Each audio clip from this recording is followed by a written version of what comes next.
before that ball comes out. No challenge, quick snap, end zone, throw, and yes! Touchdown, Calvin Johnson! Stafford, pressure coming. End zone, touchdown, Lions! It's Eric Ebron!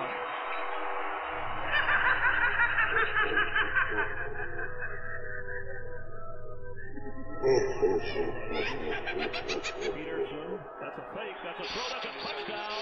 Bridgewater to Kyle Rudolph. Evacuate the building. Do not look back. Do not stop.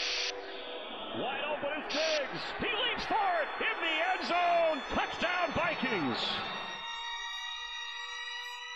Hello, everyone, and welcome to another episode of the Sustained Pride Podcast. This is episode 7. On this week's show, we're going to discuss the Lions' loss at Ford Field to the Vikings, dropping us down to 1-6, the firing of Joe Lombardi, and the promotion of Jim Bob Cooter. As always, joining Fano and I will be DET.scout and Lions beat reporter at Lions Reports, Mike Mady.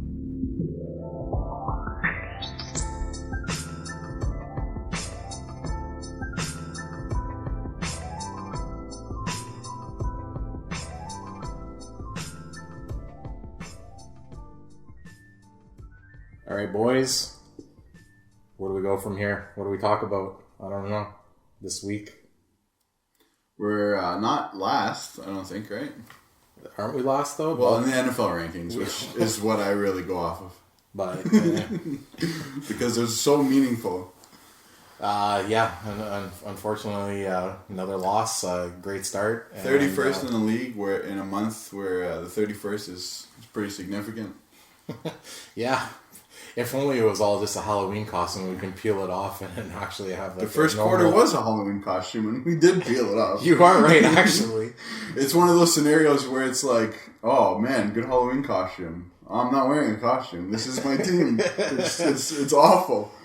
Oh, jeez. Yeah, I was there, and the excitement levels were definitely up for about the first 8 plays on the offense, and. There were some cynical fans in the audience too, holding multiple fans on the broadcast holding up Super Bowl signs, like "We believe in Super Bowl 50." Really? Multiple, not did just they listen the to girl. the podcast last week where I showed that slight bit of hope, and that we could potentially win. At halftime, I can tell you, all those thoughts went downhill for me, and we were still winning the game, and I was just like. This is not happening. This is over. And Minnesota actually made it worse for us because they didn't. They kind of had a feeling out first round, I guess, a punching around, kind of running around, not sending all their biggest blitz packages, not sending 6 guys, and then kind of like a scenario where they basically spotted us 14 points. They wanted to see let's see what's happening. Because I think in those type of scenarios, it's let's see if we can beat them with 4 or 5. Regularly, and we don't have to, show, because it's game film for maybe someone else too. So are we like the NFL's mouse, and every other team is like a cat that's just kind of dangling around and just playing around with us? I don't know. I mean, whenever we talk about how, whenever you mention to me how every week it seems like an opposing player or someone is coming up in the league talking about how they knew what the Lions were running and stuff like that. And every week I'm like, no, they're just saying that. It's an opposing team. And now it's just ooh. Well, I mean, that leads right into the Lombardi getting fired. Yeah, it does lead into it. Obviously, and we'll welcome in our good buddy Mike Mady into the conversation. So, Lombardi gone, the 2 offensive line coaches gone, and we promote probably the greatest named person in the NFL today, Jim Bob Cooter. Is it Jim Bob Cooter or is it Jim Bob Cooter? It's actually James Robert Cooter. Well, yeah, but that doesn't exist. But it's fantastic. Why go by James we won't Cooter allow when you that. can go by Jimmy Bob? Is it? So it's James Bob. It's James Robert Cooter. But it's Jim Bob. Jim Bob Cooter. Is it hyphenated? Cooter is his last name. Or is Robert is his middle name? Robert is his middle name. So they call him Jim Bob. They call him Jim Bob. I guess we could give a little brief... the men they call Jim Bob. A little brief history of Jim Bob Cooter. He was a Tennessee Volunteer. not Peyton Manning, obviously. He's a backup quarterback there. He's a backup quarterback. I think he got into 3 games in his career. But you know what? Some of the worst players are the best coaches. No, for sure, and he's highly he's highly touted by Peyton Manning. Apparently, Peyton Manning loves him. I don't know. I mean, we'll see. Yeah, he's never been a play caller before, so you don't know exactly what you're getting into. And there's already an installed offense. He's not going to be able to start from scratch, right? So he's going to have to essentially call the same plays that are in the playbook and go from there. But that's not a bad thing. I mean, are the plays like listed in crayon? There should be. I mean, it should be a There's 4 pages of just scratched out pedigree. Lucas, tight end. That's true. At number 77 was eligible all day on Sunday. Oh, jeez. But so okay, I guess everybody pretty much got what they wanted with Joe Lombardi being fired. Now, I personally feel it's 2 weeks too late. There's nothing that's happening. Now, do you think that potentially this is just to basically save Jim Caldwell's job? Well, I think that it needed to be done. I mean, first and foremost, everyone did get the blood that they wanted, but I don't know that this was done to appease the masses. And I mean, at the end of the day, Lombardi's someone with a big family and, you know, someone that worked really hard. So, you know, you would hope that people would be a little more classy and respectful about it. You know, to dance on his grave type of thing. I mean, he gave 100%. But with that said, they made the right move. Why they did it this week is the most curious thing to me. Either they should have did it 2 weeks ago, or they should have did it a week from now. My question, I know you're going to say something, but my question before is the fact that watching the press conference before they left, they said that nobody was getting fired. Yes. And all of a sudden, 3 hours later, we reevaluated the film and, you know, we're letting go Washburn, the other guy, and Jim Lombardi. Now, my question is, it really feels like someone else's hand made this move. Now, was it Martin Mayhew or was it Martha Ford? No, and to cut you off, Mike, Caldwell actually released a statement saying that ownership he didn't even speak to ownership about it. But I'm sure they're okay with it. So I'm sure they're okay with it. But they said that this, in the final decision making, he didn't reach out to ownership. But that doesn't necessarily mean that 2 weeks ago ownership didn't say. You know, it's more of a, I'm going to tell you the exact truth in that the ownership didn't have anything to do with the decision this morning.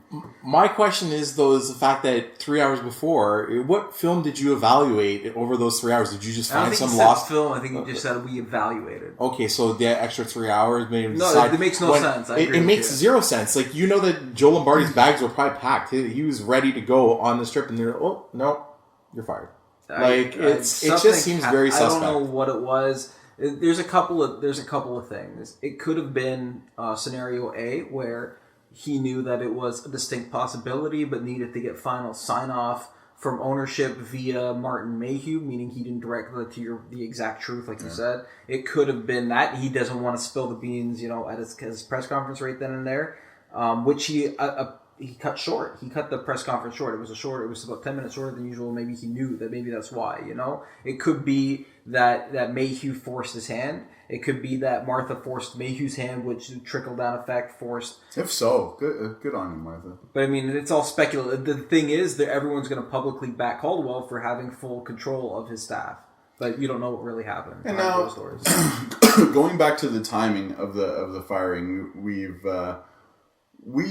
been kind of seeing this coming for a long time, and Mady basically week in and week out said there shouldn't be a firing until the bye week, and logically, as an organization, you want to have that bye week to kind of settle into a little bit of a newer thing. I don't think things will change too much, but trying just to get some comfort and have a little bit of time under the new coach to kind of get things going. And yeah, this is a couple weeks late, but I think it had to get this bad for the axe to fall, I think. Yeah, for sure. The fact that they did it before the bye week is telling. Yeah. I mean, I think the writing was on the wall when Lombardi went in the booth. That's what I said from the get-go. I think that they were putting Jim Bob on the sideline. Because they wanted to get him the experience to be on the field, to communicate the plays to Stafford, even though he wasn't the one calling them, and just get into that rhythm. And when they saw how he conducted himself, make sure he had his feet wet, they were ready to pull the trigger. I mean, I think that's why they put Lombardi in the booth in the first place. Nothing to do with Lombardi, but everything to do with Jim Bob. Yeah, I actually didn't have the foresight to kind of see it that way, and I thought that maybe they were just putting Lombardi in the booth just to change up things and have him, give him a different perspective. Because sometimes even long-standing coaches that are on the sidelines that aren't going anywhere will spend some time in the booth if they've had a rough span. They'll jump up to the booth just to get a different kind of bird's eye view of things. But I don't know. This team and this organization is on the decline for sure. One thing I want to ask you is, did you hear Matt Stafford's comments in regards to the Lombardi getting the axe? Which ones? Basically, where he kind of talked, obviously, he said, comes down to me. I'm the guy who's pulling the trigger. Yeah, but in terms of more the Jim Bob Cooter and what he had said, he kind of said something along the lines of the fact that he has good communication with them, and he kind of really pushed that forward. Now, do you think that maybe he didn't have really good communication with Joe Lombardi? Like, they didn't have a good rapport where, Stafford would tell him what issues he might have, and maybe Lombardi wasn't doing anything to kind of, foresee or do anything to rectify those situations he was having. I mean, Stafford said that he thought Lombardi was a good communicator, but he could have maybe communicated better with Lombardi, which, I mean, it's again speculative, but it's he's gonna say all the right things. Yeah, and none of that really means anything at this point. Stafford just isn't the type of guy who's going to say, "Oh, it was all Lombardi." I don't think he's going to throw him under the bus, but it goes on to my next question, where we were there, we all saw the game last week. Stafford got killed. Oh yeah, and it was unbelievable. And yeah, it was business as usual. And my question is that we've talked about this before, and if Stafford isn't a smart enough quarterback to foresee what's coming, making those adjustments on the line, wouldn't you want your offensive coordinator or your offensive line coach or someone to kind of ultimately Joe Lombardi to kind of play a game that's going to help Stafford excel, whereas I feel like the game that he's been playing the last 2 years isn't helping him excel, it's making him regress. Well, I think that the answer to half of that question is in the firings. The offensive coordinator and the two offensive line coaches just got fired. So clearly the glaring, if you just look at this from a president or a head coach's perspective, it's a quarterback's getting hit worse than any other quarterback in the league right now. He's getting demolished. The one game that he can stand up, he has a spectacular game. And I think that only internally the second part of your question could be answered in that, is it the offensive line, is it the coaching, or was it Stafford not being able to see things? Because Stafford has played under multiple offenses where he hasn't been hit this much, but he's also played with a number of different pieces at offensive line, specifically the center, which would be his main point of communication in terms of calling out coverages and stuff like that. But he's also never been kind of an elite quarterbacking mind where he is. No, and I don't think he is. But now I'm kind of seeing as week goes on, weeks and weeks go on, that he may not be the smartest in terms of quarterback IQ, but you need to protect a guy that. You need the guy to have a system in place that's going to make him excel. And I just feel like waiting the 7 weeks. I know we're talking about waiting to the bye, but it's just now the season's over. They're probably going to win 4 or 5 games, just because I feel like that Jim Bob Cooter's got nothing to lose, and he's just going to go out there and toss up some radical, crazy plays that he's probably going to throw into the already set playbook that we're going to see them excel. And now it's I feel like I'm you this week, Fano, where it's I want them to win every game that I watch, but I feel like now they're going to win a bunch of games, and it's just going to screw everything up where there's never going to be a change in this organization. I feel like it was like a Band-Aid right now, and it's kind of saving it's gonna save Caldwell's job. It's gonna potentially save Martin Mayhew's job, and we're just gonna always be in this vicious mouse wheel, just running around and doing nothing. If you get to see a lot of the developments of different offensive line groups across the league, I think one of the main things is that you like to try and keep a lot of the guys together, because they all have to learn, especially if there's a difference in coaching and scheme. They all have to learn together, and the more they are together, the easier you're going to communicate. Like if you bring in a guy brand new, you have to first get to know this guy, get kind of a certain type of level of communication with him and chemistry with him, and you're kind of, and that's what I mean. Like if we have a few new pieces at offensive line, but like you're saying that you think that things could get better now, but things could certainly get worse this season, because if he does try to change too much, that's a lot. Like you want an entire off season. Well, I don't think he's going to change too much. I personally think he's going to throw some things in there, and I think that he's going to see what every fan is seeing is you need to get Calvin involved. You need to do certain things like that. Ideally, you want 5 or 6 offensive linemen that are under the same scheme and all playing together for a couple years, and that's probably when they'll get to their best point as a group. Now you have a couple rookies, a second-year guy, a guy who is playing in the center role who we're not too sure about yet, a guy in Reef who has looked good and bad, injuries, and also guys who were like Pro Bowl caliber players at points in time last season and the season before, who are now just struggling to play. Yeah, it seems like everyone's kind of regressed. And so you have multiple mixed pieces in there, so they all haven't been together for super long time, and you're also now changing coaches.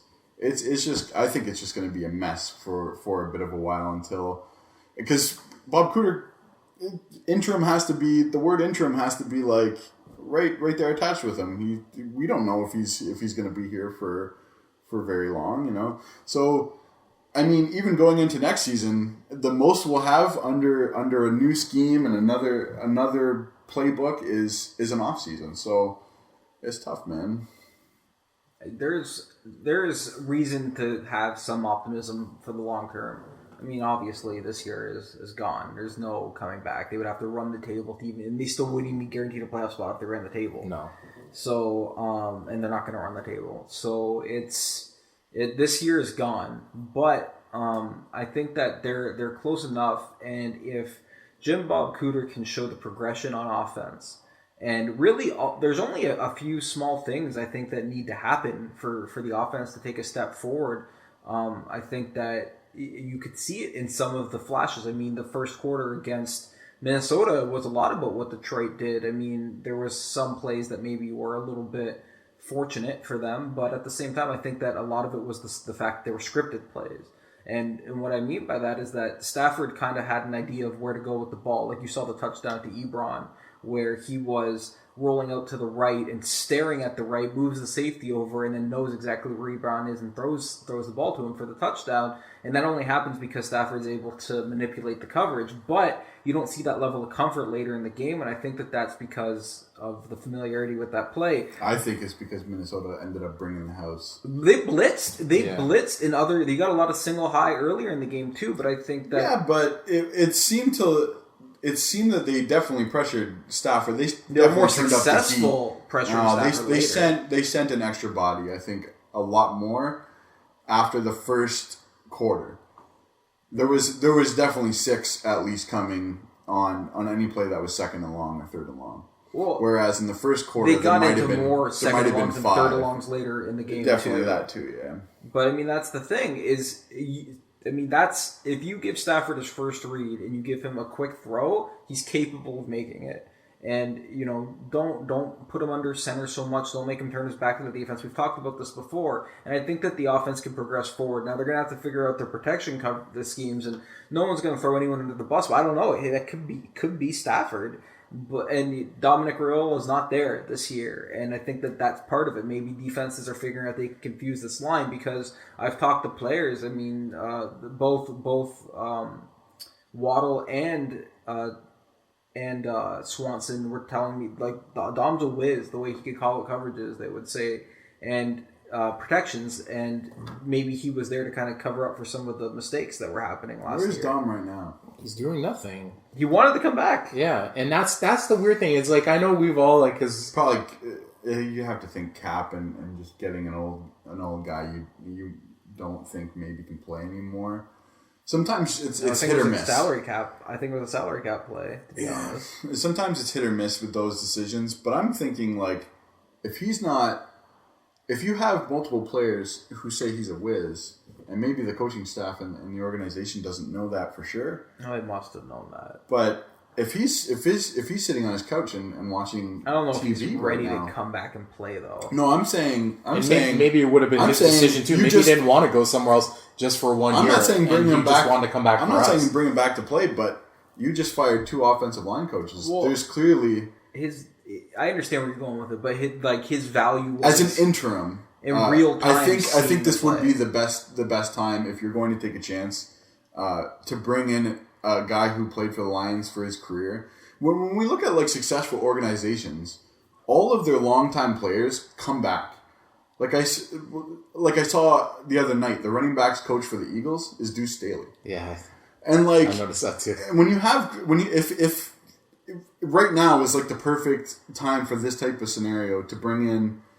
To take a chance on something like that, and obviously we're talking about it just because we're talking about Dom Raiola, and he's probably not going to be hired on. But I wouldn't mind if he's good. I mean, and that's getting a first-hand account from you or second-hand account from you. Like, that was him in real time calling out a protection, not like coaching people up. You know, they're two different. There are two different things, but that's what I mean about this interim season, because this season's lost anyway. So we're probably not going to get a great offensive line coach. No, it is a lost season. But my question, I think, is the fact that I'm asking, as a Lions fan, as a season ticket holder, a lot of people are looking at it where it's like, okay, 11-5 last year. This year we started out bad, and it's starting to make everybody remember all the bad years. And I think that people want change, and I think now, if they win a bunch of games, that the people who want change aren't going to see change, and then, like I said, that Band-Aid is being put on, and it's like, okay, well, we can fix this. And,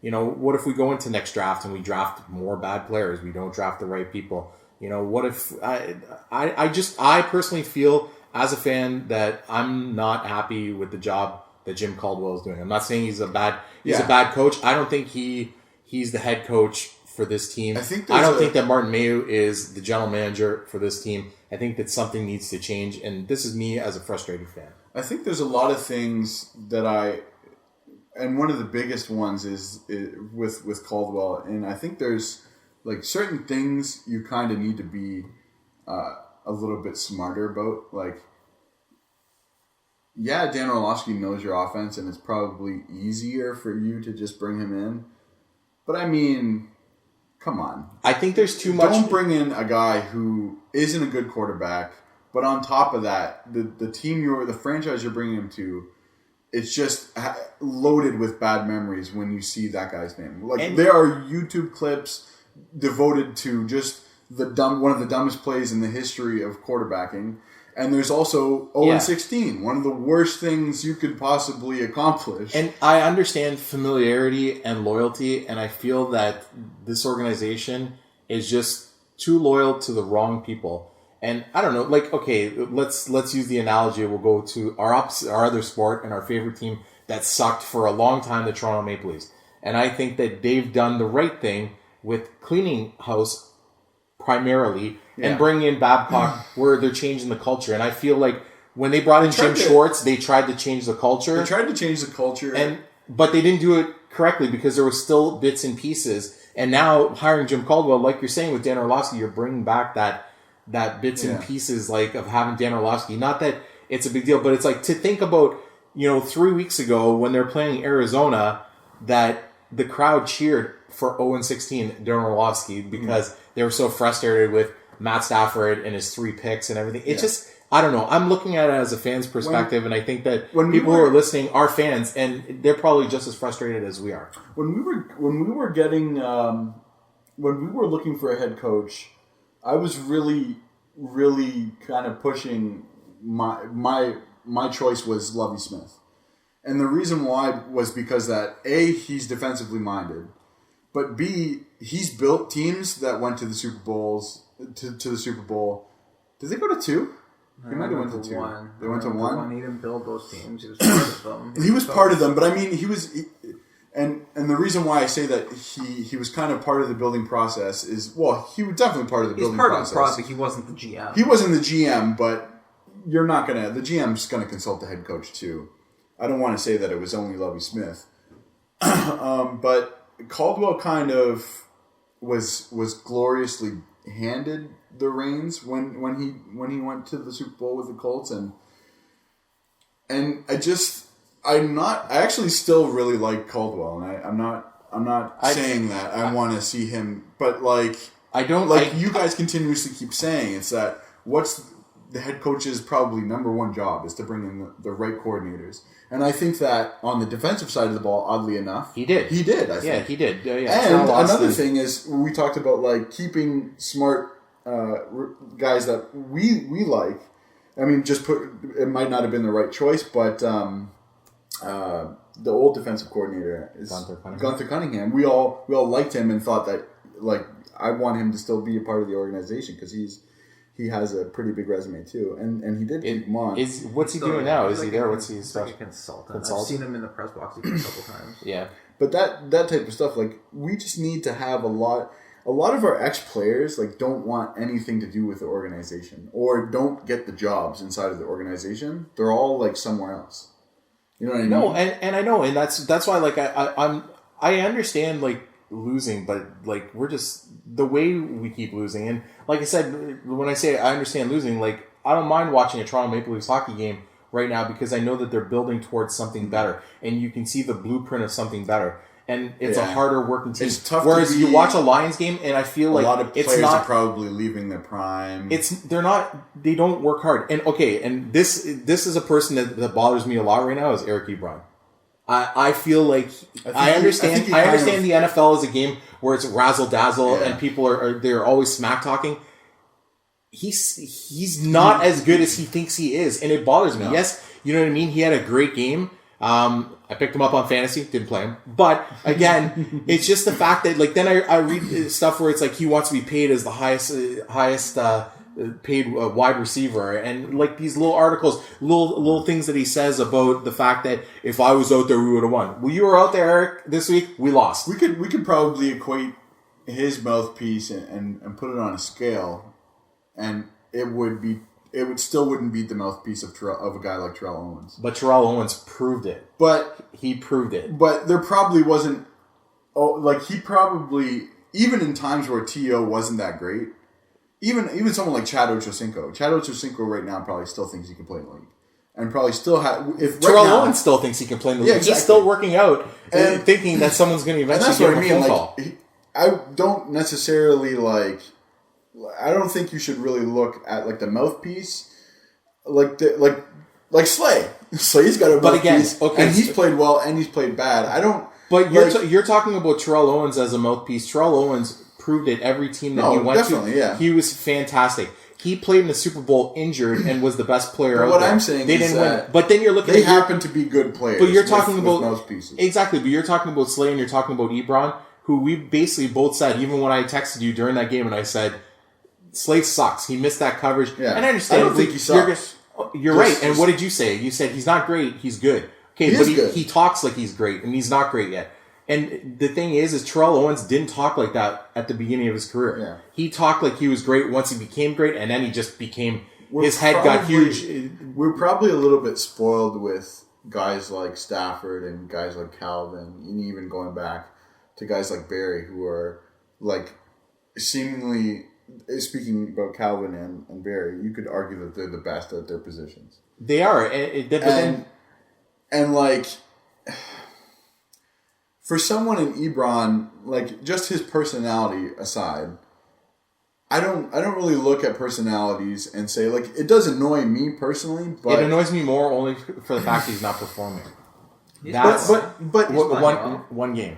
Well, no, this whole season he's been. I honestly don't think he's been playing that well. But again, you know what I mean. You see more of it than I see. But I'm looking at it as a fan. I just wish that he would just shut his mouth. Yeah, I and he'd hate go out guys who there talk and he would like- actually play hard. I hate guys who talk like that and don't produce, but it's like some of the times when he does produce, like when he does make a big catch, it's like, okay, I could see where his confidence comes from because he does make some great catches. Yeah, but he's not doing it consistently, and No. this team as a He's- whole he's isn't still- doing things he's still- consistently. He's still really young. He's still a really young player and probably hasn't. He hasn't posted He's not even peak. close to hit his peak. But one thing I would be worried about him is it seems like he's getting nicked up a lot in his first and second year.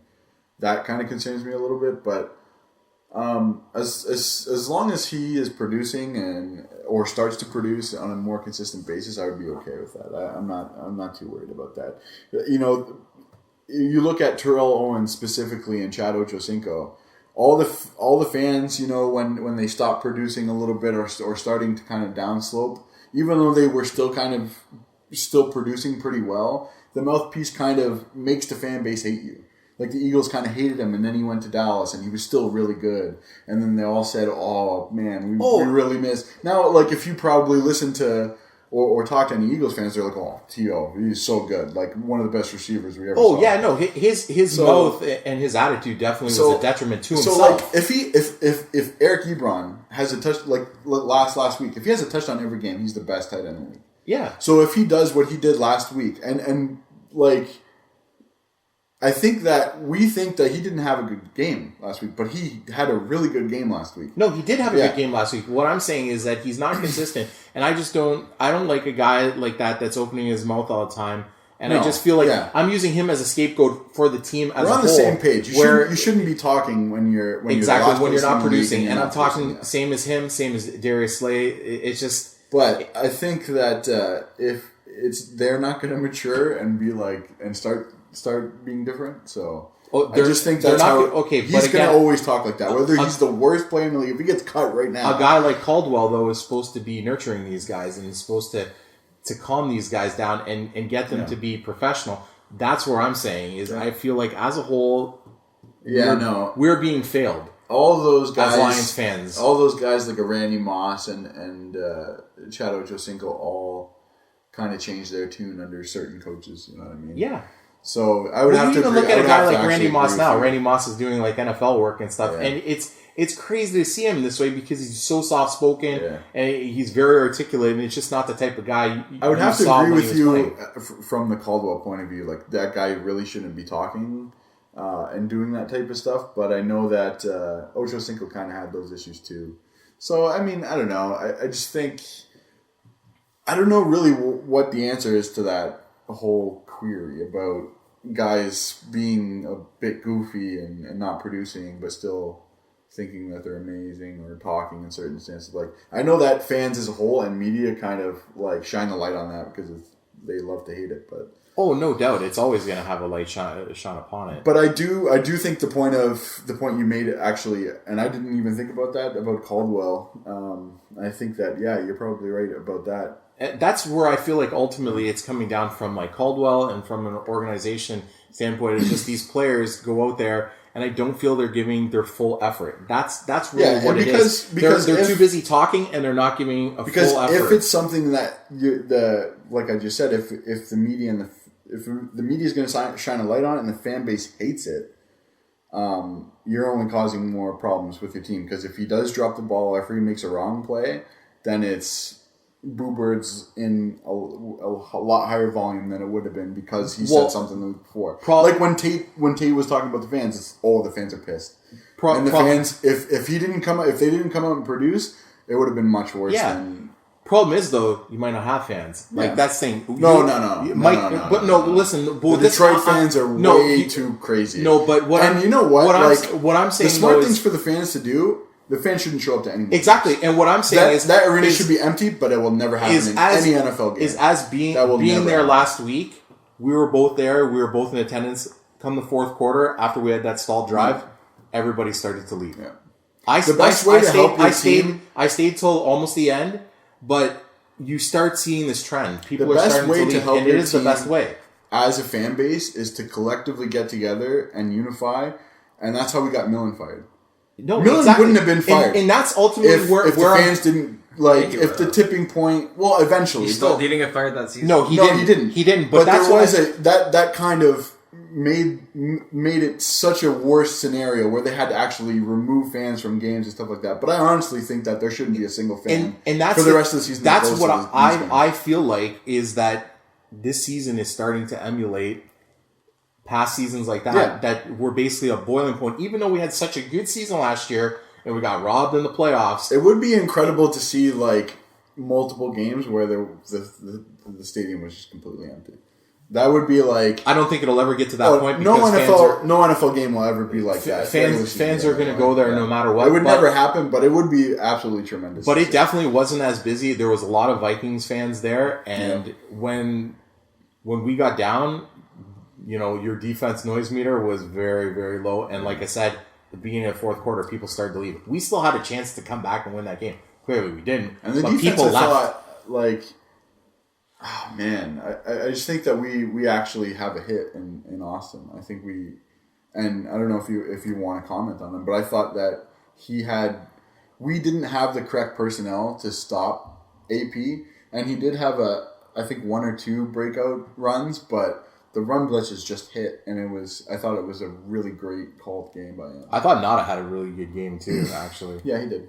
I think that, they're missing the defensive line piece, which is a big part of it. They're blitzing more, and that's what's causing, you talk about Slay and Mathis, and I'd never seen a game so full of run blitzes that, for the most part, it had to be in the upper 90 percentile work and stopping one of the best running backs in the league. Well, they're putting a lot of pressure on the linebackers to make sure that those tackles are happening. They did a lot better job of containing them, except for the one run. Mm-hmm. So they did a great job there.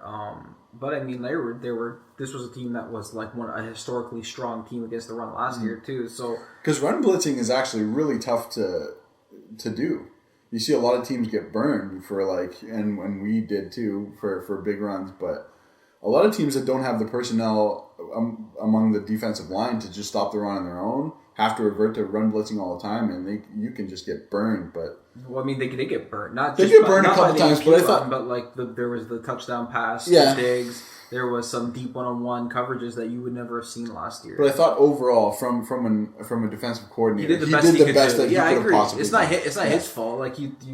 There's a starting defensive line scattered across the league. Yeah, that's what I'm saying. That's what I'm saying is that I'm really happy to see that he's good enough, whereas Joe Lombardi's not good enough to kind of make the best of his personnel. More pieces than Austin has. Yeah, definitely. And he's making the very best of the pieces that he had, and I thought he called a great game. Well, that's the thing, right? You have to take a step back and you have to assess what pieces does this team have currently, and do you really want to do a franchise enema? Do you want, if you bring in a new GM, the new GM is going to want a new coach probably, and a new coach and a new GM probably going to want a new quarterback, and they're going to probably want all these new pieces. So you have to look and say, what do the Detroit Lions need to succeed? How far away are they? How big is their window open? And what's the right thing to do? And so if Jim Bob Cooter comes in, he can clean up some of the offensive problems that they show promise. They show that they can adapt to Stafford's strengths and they could be a stronger offense. They have. Calvin Johnson's still got a couple years, probably. Hopefully, you would think at least next year he could still be a very strong, one of the best in the league. Does he take a pay cut? Do you think? I don't. They probably are gonna have to restructure if nothing else. I don't know if a pay cut is in the books for next year, but I think that whatever. I don't know if they're gonna be able to absorb a salary cap hit, but it depends. What do they do in free agency? What do they do in the draft? They need defensive linemen. They desperately need a right tackle. They need a couple, and they're going to need a cornerback too, because you can't imagine that Mathis is going to be. I think Mathis is playing good, by the way. I know everyone hates him. No, I thought that he actually had a really smart, savvy game, and he's just not as fast. If there's ever any sort of person that comes up to you and says, "Oh, Mathis is so bad, he gets burned all the time," that's not the point of a Rasheem Mathis. Rasheem Mathis is not a deep cover guy. He's a anymore. very intelligent player with the skills that he has. Unfortunately, he doesn't. He's an older kind of guy who doesn't have the wheels to keep up with the fastest players in the league. But you could see, if that stop and go is a stop instead of a go. The one that he had to have the pass interference on, which was also a very smart play. You live to play another day. You give him the yards, but you live to play another day instead of giving up a touchdown. But if it's a stop, that maybe is an interception, and it looked like it was. Yeah, if he has safety help, that's a good play. I mean, that was the difference last year. Is that he's a really good player, but he's not a shutdown corner because he's not the Pro Bowler he used to be. You're not going to have ridiculous speed at every secondary position. It's just not going to happen. But I mean, so what I'm saying is, he's still at his age. He's definitely not. You can't count on him coming back or count on him continuing to be effective. So you're going to probably need a cornerback, but you're set at linebacker. You might need to replace Ahedebo at safety, maybe. But even still, Abdul Quddus is fine. He seems like he's playing okay now. He would have to improve, I think, to be a starter. But I mean, if you have to live with him for a year or two, maybe. Yeah. But I mean, that's the thing. If you can rectify the defensive line, particularly the interior, which means you're probably going to... it's one of the best secondaries in the league if you rectify the defensive line to a certain extent. So if you get the offense going with... And they're bad... I'm not saying they're the good secondary players. I'm saying it's a good secondary because they were one of the best secondaries in the league with a great defensive line. But it only looks that way because the defensive line is so important. Quinn's going to still be strong next year. Slay's going to take another step forward. He's going to work. You can hate on his... cockiness. Guess what? Glover Quinn is not a Pro Bowl player. And that's because of players that left. That's not because he's a different player. I agree. But so that's what... So they have so many of the pieces that I feel like if they can... And I don't know how, particularly. I don't know if it's the draft. I don't know what players are coming out. I don't know what free agents are there. You can rectify your defensive line. And if you can... Nick Fairley. Is he a free agent next year? He is a free agent next year. Yeah, I don't know, man. He's a good loyalty factor, bring him back. Yeah, but that's what we do in Detroit. We bring him back. That's all. Can we sign a 1-year deal? I didn't know that. Apparently, yeah. He is a good player, but he did kind of have his moments where he would make a lot of mental errors, and there was always a question of his health. In terms of being fit, and Caldwell made him run suicides. I got one more for you, Sammy Lee Hill. I like Sammy. Sammy Lee Hill's a free agent. I like Sammy Lee Hill. But he's not gonna. He's like the run stuffer. I'm just mentioning all former Detroit Lions that defensive line. There's a start. I'm not sure we have enough time in this episode to run through the entire list, though. So you can give us like two or three. I already gave you. I gave you Nick Fairley. That's enough. Okay. You could build probably like the steel curtain of defensive lines with current players in the league right now, and Fairley, and just throw really young at the other end. Like that's one of the best defensive lines in the league. Like they're not all Hall of Famers. I'm not going that far, but for one to sub out for another and kind of like two guys having guys switch out to not lose any sort of steam. Being tired and stuff like that, it was a ridiculous bunch. I mean, did they even allow a rushing touchdown that year? Like, God. So that's the thing. You have a nucleus. You have players to build around. So I mean, that's the. I don't know if you decide to tear it down, then you're in line for a rebuild. And what a rebuild is essentially another roll of the dice. Let's reload and hope this team's good enough this time. Yeah. Question is Stafford the quarterback for this team? Well, you're gonna have to ask the new GM if there's one. And that's and props to Stafford actually this season taking the pay cut too. He didn't take a pay cut. He restructured. Didn't he restructure? And Kate restructured. I don't think so. No. Tate was the only restructure. It might have been last year that he might have restructured. Oh yeah, you might be right about that. And then this upcoming season is his last season, and already talked that he's probably going to make Jay Cutler money. And he's going to be in that $120 million. He already range. is. I mean, he's Do you want- making about that right now. Yeah, But you can't make the Jay Cutler mistake. You can't make the Jay Cutler mistake. Well, isn't he essentially Jay Cutler now? He's still better than Jay I Cutler. don't know. In league, he's considered at that level. Exactly. Yeah, and the league is completely wrong on that. The league has never been right about Jay Cutler. The teams that have signed him and the people who speak positively about him, he is a disaster at quarterback. He's okay. He is an absolute disaster. He plays the type of way where he gets by and he'll make some nice throws. And that's what I'm saying. If Matt Stafford is Jay Cutler, it's a nightmare. It's an absolute mess because the way Jay Cutler plays is he will make a few nice throws in the game, and then for whatever reason he gets away with. Yeah, we're both smiling here because you basically are describing Matthew Stafford. But I'm not disagreeing with you, and I'm not trying to defend Matt Stafford. I'm saying if Matt Stafford is that, and he's not the 5,040 potential guy, right?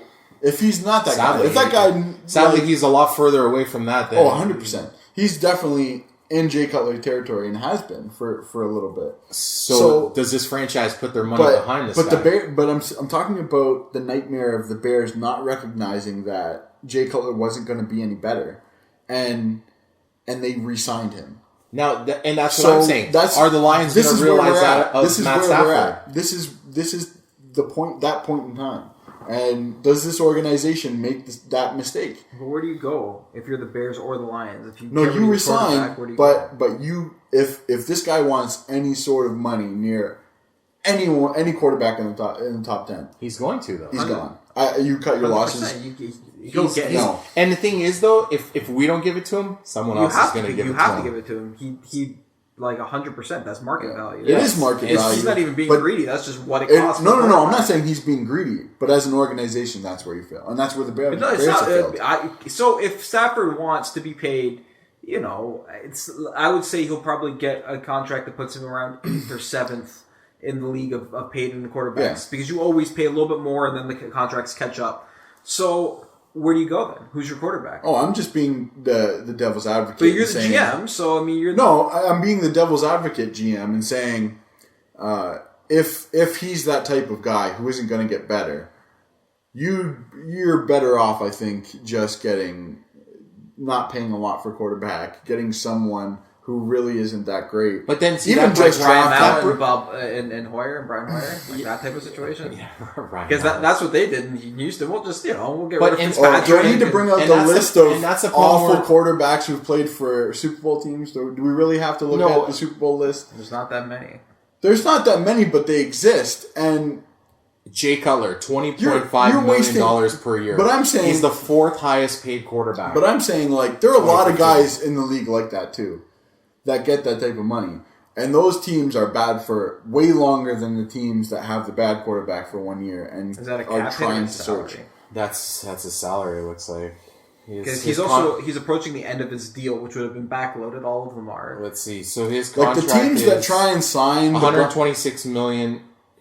The veteran was given 7-year contract worth $126 million after the 2014 season. Okay, so he's making $54 million was guaranteed. So $15-14 a year. I mean, that's what the quarterbacks make. That's what else teams that try and sign the old quarterbacks who are but Drew Brees just signed his deal, so Drew Brees' contract is going to be worth more than Jay Cutler's, but he's in year 1 of his contract, right? Or is he year 2 now? It's probably the Cutler's worst. in year 1. Drew Brees. Cutler's signed in year 1? There are a lot of guys around the league. He signed in 2014. They just signed him.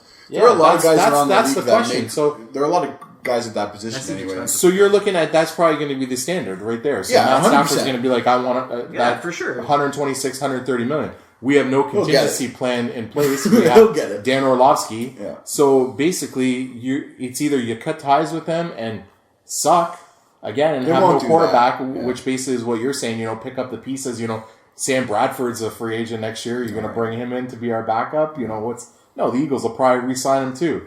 So we have no contingency plan, so we're probably going to move forward, and it's going to be Matt Stafford. It probably and I'm not saying that's I'm not saying that's the worst decision. It probably should be, but if I love Stafford, I want him to succeed, but I think that It's just a way too important position, and that's why a lot of the bad quarterbacks get paid really good money. There's not a lot of great quarterbacks. That's Yeah. the problem. But you can. Who knows how the season ends? If Exactly. maybe there's a quarterback they want to draft, and but like that's. I mean, what are you going to do? Like, if this was a year ago, like, and they had the first pick, and do you want Jameis Winston? Do you want Mariota? Like, what do you want to do? You know, that's Mariota. Maybe we'll see about Mariota. Mariota. Considering the position he was drafted, not see. terrible. We'll see about him.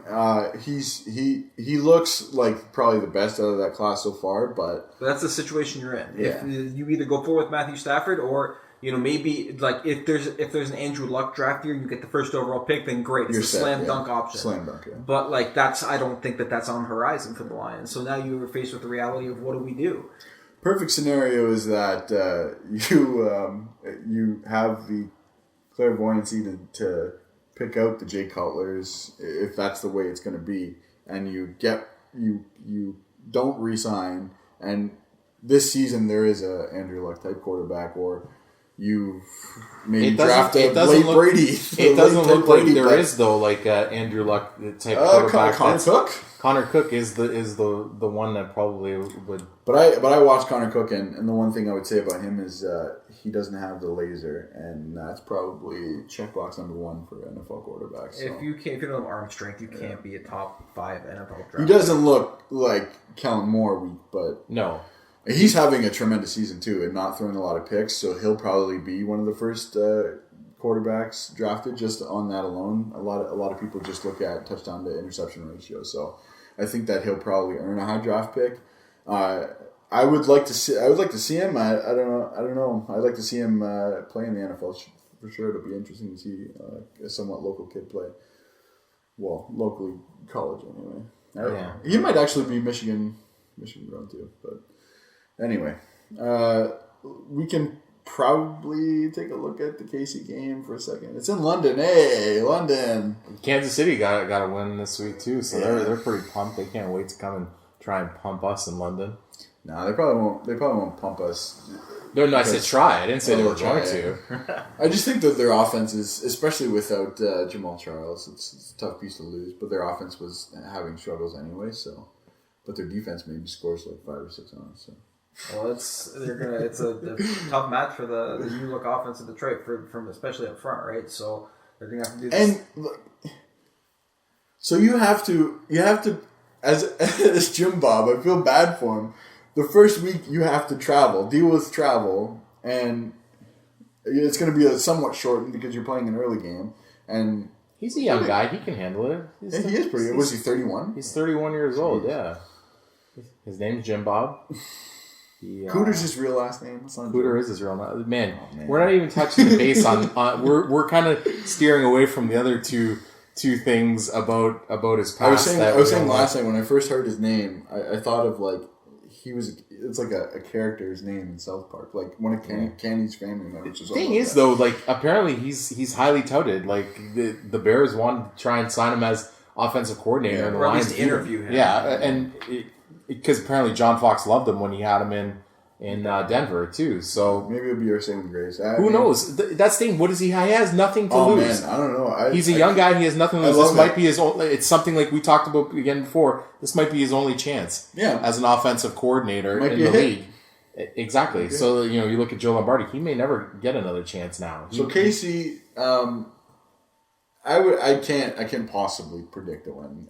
I think it's almost like it's kind of just unfair. Did we predict last week? Did we do any predictions? Yeah. What did we all predict? Did I predict that? You predicted it. Maybe he was talking about it's a winnable game, stuff like that. Did I say? I think we all kind of tickled that. I said, it's a winnable game. I think you said all win. that. I think Final said loss. Oh, man. I said loss, but I fell into it's a winnable game. It was a winnable. It was a winnable game. Oh man, I thought we were winning that game after the first quarter. And what I said to you was like, I will trade touchdowns for field goals all day. Yeah, that's what I was saying. I said that in the first quarter. Like, it's so frustrating. More so because like the illogical part of me shuts down the logical part of my brain, and it's just like if you hand someone a mathematical formula, that's the formula, and that can't be broken. You know what I mean? Like, and that formula is there to beat the Lions, and any team that wants to kind of take a look at it, use it. There you go. That's a win, in my opinion. The logical side of me is that formula is there. If you bring 6 or 7, there's no way we could possibly. But then you bring those decades of being a fan. So that part of me shuts that part of the brain down, and it's like, oh man, this team is amazing. Matt Stafford is doing it. Look at play action. Matt Stafford, he's running around like a little basically you're inebriated. Oh yeah, that's what it is. You have that logical thinking, but you just got drunk on pride and love for this team. Yeah, so I'll predict a loss this week, but it's really not fair to even predict for the Lions, because how could you predict I don't know if you're going to predict the win, but I told you I don't make predictions. Yeah. I'm wishy-washy. But you do. Oh, they're winning. They're winning this game.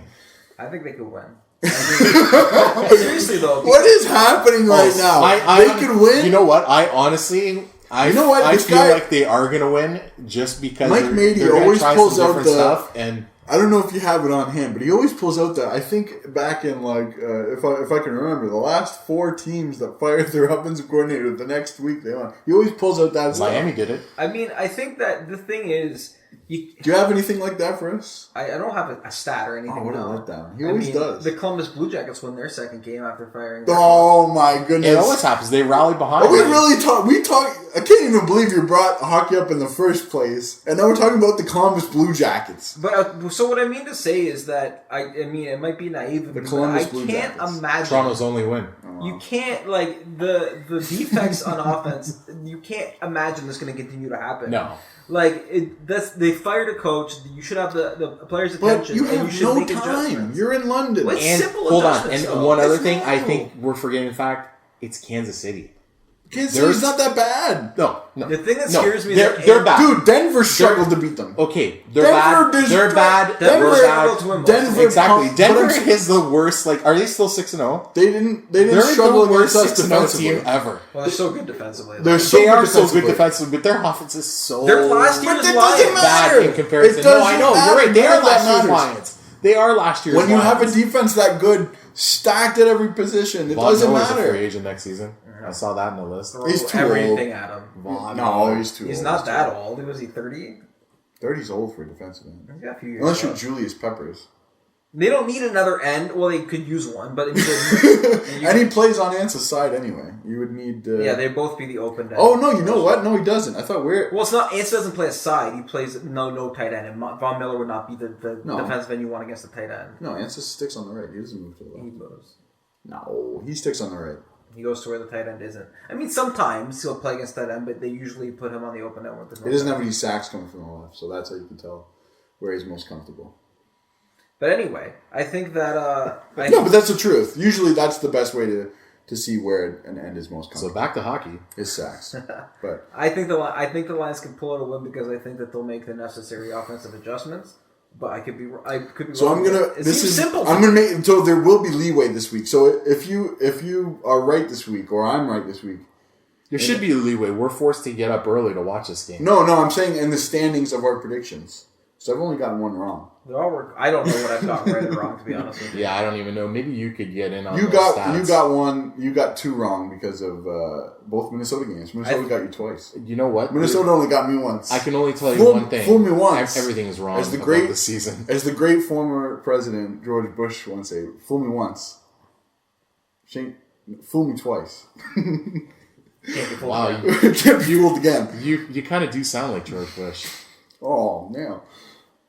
Well, I guess we've dragged this out long enough. We definitely have dragged this out long enough. Again, this team does not deserve this amount of energy, and that's why we had to throw in a little Columbus Blue Jackets. You can't beat the Columbus Blue Jackets. Well, you can if you're the Toronto Maple Leafs, and that's the only team you can beat. And we'll end it on that one. Thanks, Mike Mady.